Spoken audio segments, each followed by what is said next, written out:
Hello all, in this video we will talk about simple factory. This is not the actual factory design pattern, don't get confused. Simple factory is not a design pattern, it's just a programming idiom. Okay, yeah, so where it is used, let's start with an example. Okay, so you go to a pizza shop. Now what happens is, now let's say I'm starting a pizza business. I have opened a pizza shop, and then what I do in general is, first I'll create a general pizza, and then on top of that I'll add the toppings, right? So let me show the code.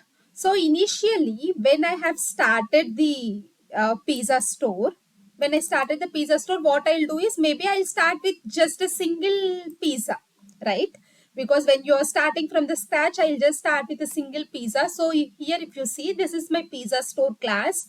And then whenever a person orders the pizza, what I'll do is, I'll create a pizza, and then I'll bake it, I'll cut it, and then I'll box it.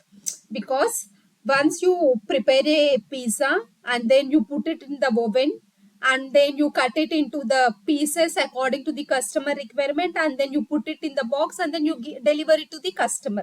That's how a general pizza process takes place, right?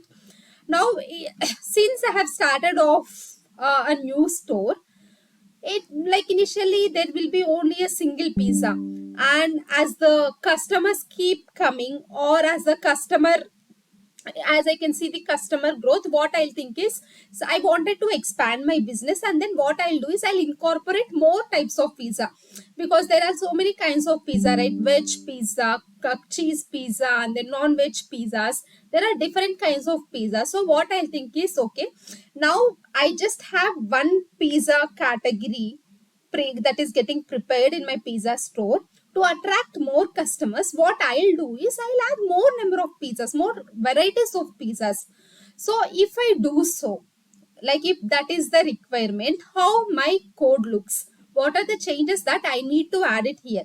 So here, if you see, when you add more number of pizzas, you have to come to your pizza store class. This is your pizza store class, and you have to add this, because you have to deliver the pizzas according to the customer order, right? Some might order cheese pizzas, and some might order veggie pizzas, and some might order Greek pizza. So these are the varieties of pizzas that I have, that my store can provide. So before, if you see, your code has just pizza class, and you instantiate with the new operator.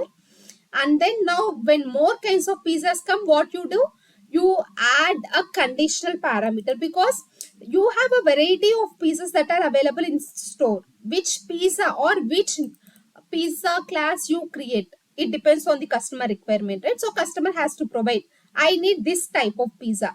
So you get a type parameter to your method, and based on the type parameter, you create different kinds of pizzas. Now if you see, when, like, since you have added, you, when, if the type is equal to cheese, you create a cheese pizza. If the type is equal to Greek, you create a Greek pizza. Or if the type is equal to pepperoni, you create a pepperoni pizza. Or else you create veggie pizza.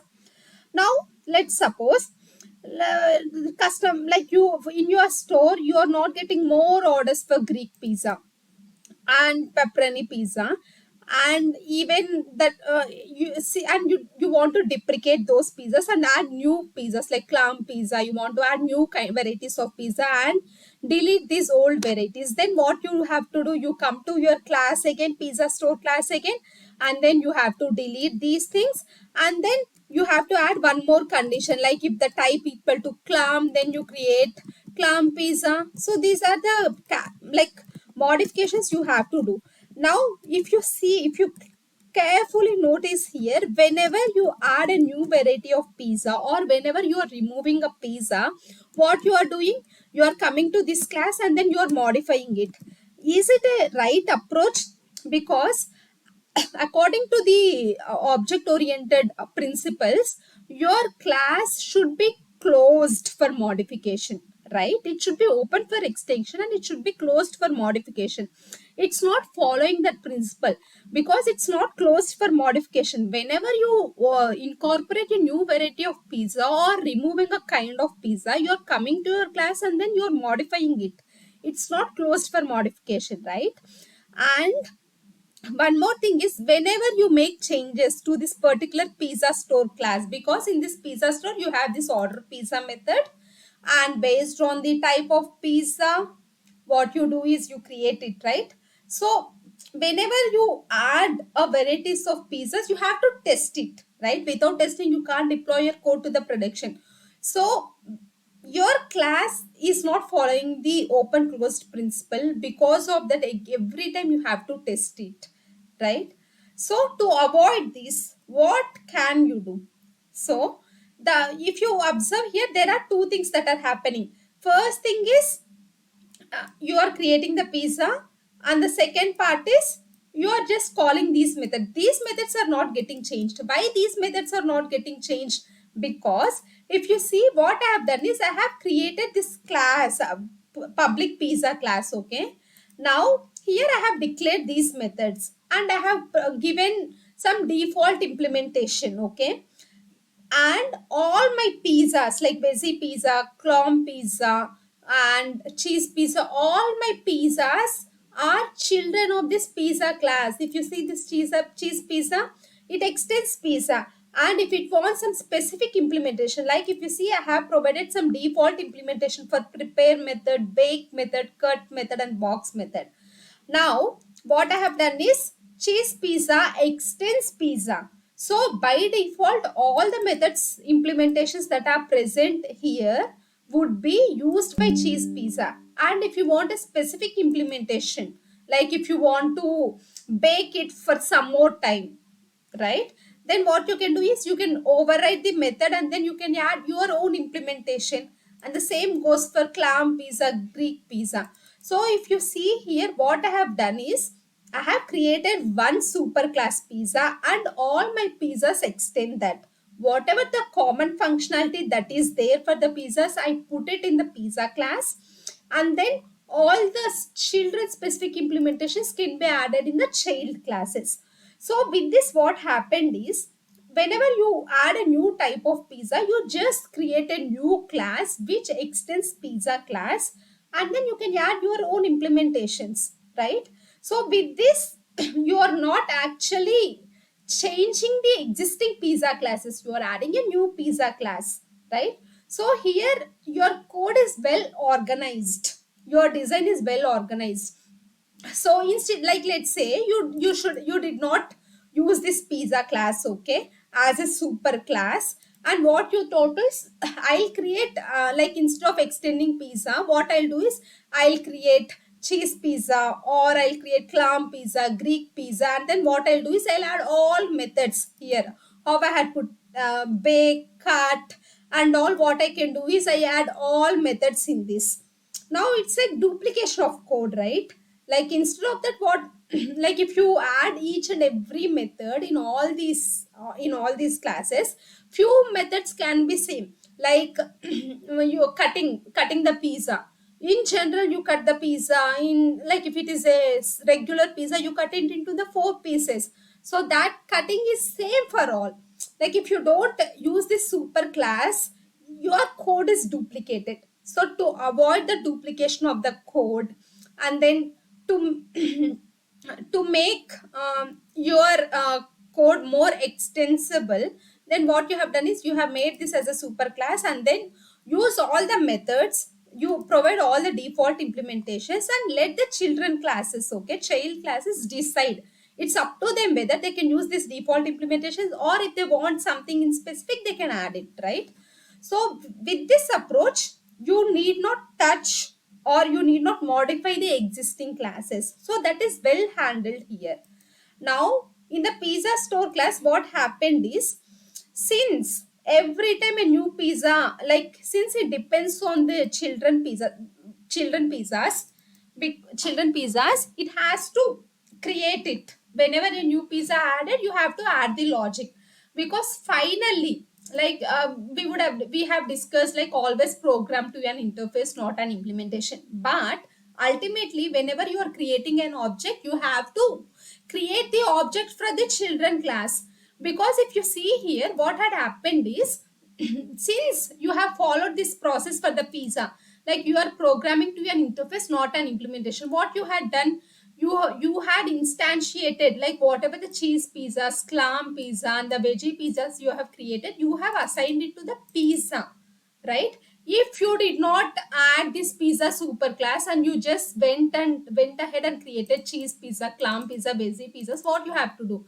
Then you might end up doing like this, right? Cheese pizza.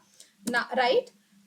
Now what happens, and all these methods also everywhere you have to do this: cheese pizza dot prepare of, cheese pizza dot bake off. So it's like duplication of the code, right?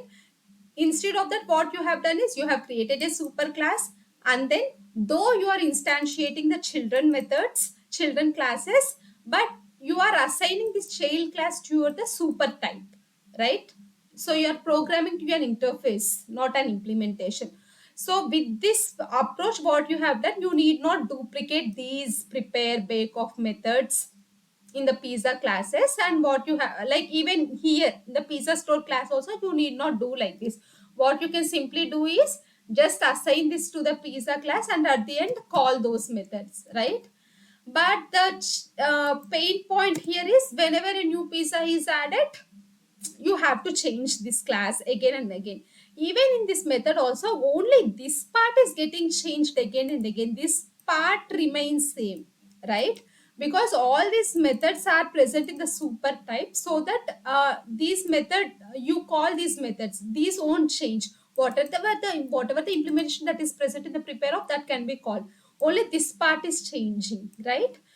So to make this class closed for modification, what we can do is, let's take this varying part outside of this class. You know, right? Encapsulate what varies. Okay. You can follow that principle. What you can do is, whatever is varying, you take it out. Okay. So for this, what I'll do is, I'll take this out. Okay. And then what I'll do is, I'll put all this instantiation logic in some other class. Okay. Because in this particular method, only the creation logic is varying, but the preparation part, baking part, and all these methods has to be called in order. Those shouldn't change. So what I'll do is, to make this class closed for modification, I'll go to the simple pizza factory, and then I'll add that logic here. Okay. So if you see here now, all the creation logic that is present in the pizza store, that is moved here, right? So now let's say, even if a new type of pizza gets added, what you can do, you can only modify this class, and your pizza store class doesn't change, right? So this way, even if you are testing, you need not test your pizza store. You can just test this simple pizza factory. And one more advantage is, one more advantage of this is, let's say you now, your pizza store, like wants this creation logic, like it wants to create pizza. What it can do is, it can create an instance of the simple pizza factory, and then it can call this method. Now let's say there is another method, maybe there is an online order, or some other person wants to create pizzas. Then what you have to do in that class, again you have to use this logic. If your code was here, like if your code was here, and if you did not put this creation logic in simple pizza factory, wherever you want this pizza creation logic, you have to duplicate this code. Like let's say in another class also, you want to create pizzas. In those classes also, what you have to do, you have to add this logic again. It's like duplication of the code. So instead of that, what you have done, this creation logic out of this, from the pizza store class, and then you have moved it to the simple pizza factory. So two advantages here. One is, pizza store class, now you need not make modifications. It is like closed for modification, and it's following the closed modification principle. And then one more advantage is, even if another class needs this pizza creation logic, they can just create an instance of simple pizza factory and call create pizza of method. Okay, so these are the two advantages. Since this particular class or the method is giving you the pizzas or it is producing the pizzas, it's like it is producing the classes, right? If you see, it is producing the objects. So usually factories only produces the products, no? So in the same way, since this particular class or the method is providing the new objects, we call this as a factory, and we call this as a simple factory, and the versionless factory pattern is different. We'll talk about that in the next video. Okay, now what we can do is, this is called a factory, simple factory, because this particular factory produces pizzas. Now you can consider another example also. Let's say you are starting a automobile business. Okay, now you want to manufacture cars. Okay, maybe instead of pizza store you might have this as a car store. Okay, and whenever a person order car, based on, initially you would have had only a single variety of car. So once you once you prepare a car, what you can do is, maybe mm, you can assemble all the parts and then you can return that car to the customer if it is a car store. But to attract more customers, obviously you will like manufacture more models or the latest variety of models, right? So in that case, what you will do, you, based on the model the customer has requested, you have to manufacture that model, right? You can compare the example with the car manufacturer store also, like with the car store as well.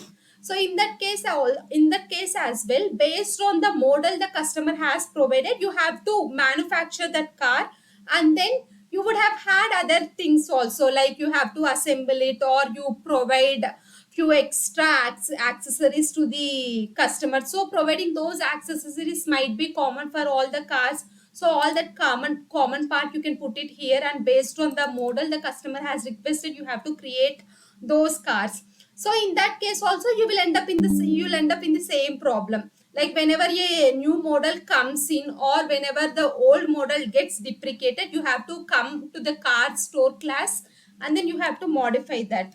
So instead of that, what you can do is, you can create a simple car factory and then create car. Based on the model, you give the objects. Okay, so you can compare this with the car factory as well. And there are so many kinds, like even the mobile store also, like a particular mobile store, Apple store, based on the model you ask, it gives you the mobiles. Once the mobile is ready, then it will have few common methods. Okay, so like you have so many real world examples for the simple factory. So here the simple factory is like, it gives you the objects, it produces the objects, factory produces the objects. Okay, and it can be parameterized or not parameterized as well. Now here if you see, you're passing the model, like if it is a pizza store, you're passing the type of pizza you need, or if it is a car store or a mobile store, what you do, you pass the model you want, right? Based on that, you are giving the you are instantiating or creating objects for those specific classes, right? In few cases it need not be parameterized as well. Okay, so this is not a mandatory thing that it is parameterized, it need not be parameterized as well. Okay, yeah, so you understood it, right? Now let's go back to the pizza store. Now you need a pizza, what you have to do now, you have to create this simple pizza factory. Okay, then you have to create an object for the simple pizza factory and then call create pizza. And let's say if you want clam pizza, what you can do is, you can specify that type and you can instantiate your pizza. Okay, now this is how your code looks like. Now what happens is, you are instantiating this particular class. And why are you instantiating it? Because you need to invoke this create pizza. Apart from that, you don't invoke any other methods that are present in the simple pizza factory. The pizza factory is meant for creating the objects and you are using that method. And just for that, if you don't want to instantiate it, what you can do is you can just mention this as a static. Okay. Now if you go with the static method, what you can do is you can just do this. You need not instantiate it, right? You can call directly this method by providing the class name. Okay. So this code looks so simple, right? Before you were having many if else clauses. Now all that is shifted here. Okay. It's a simple. Yeah. So this is the simple factory method, or simple factory. Where simple factory is nothing but it is a method or a class which provides you the, it is a method which gives you the objects. It can be parameterized or it need not be parameterized. Let us look at the diagram. Okay. Now if you see if you look at the example, what you have, we have spoken, you have a pizza store class and you need to order pizzas, right? Now what had happened? So since you need to order the pizzas, since the order piece of method, it needs to be modified every time a new pizza is added. What you have done, you have moved all the logic that is present in the order piece of method to the create piece of method that is in the simple pizza factory, right? And this simple pizza factory, what it does, based on the parameters that are passed to this factory method, it will instantiate these ones. So pizza is a super class and it has few methods declared here, and all the child classes, cheese pizza, veggie pizza, clown pizza, pepperoni pizza, all these are the child classes. This is a super class and these are the child classes, right? These are the child classes. And the simple pizza factory, it returns product of this type, pizza. Okay. And pizza store, it invokes the simple factory to get product of this type, pizza type. The same thing is happening here. Okay. Simple pizza factory, what it is returning? It is returning the product. Okay. This is the factory method, simple factory method, where it is returning a product. And in the pizza store, you need that product and you have some operations that happens on this method. Okay. Yeah. In the coming video, we will talk about the factory design pattern.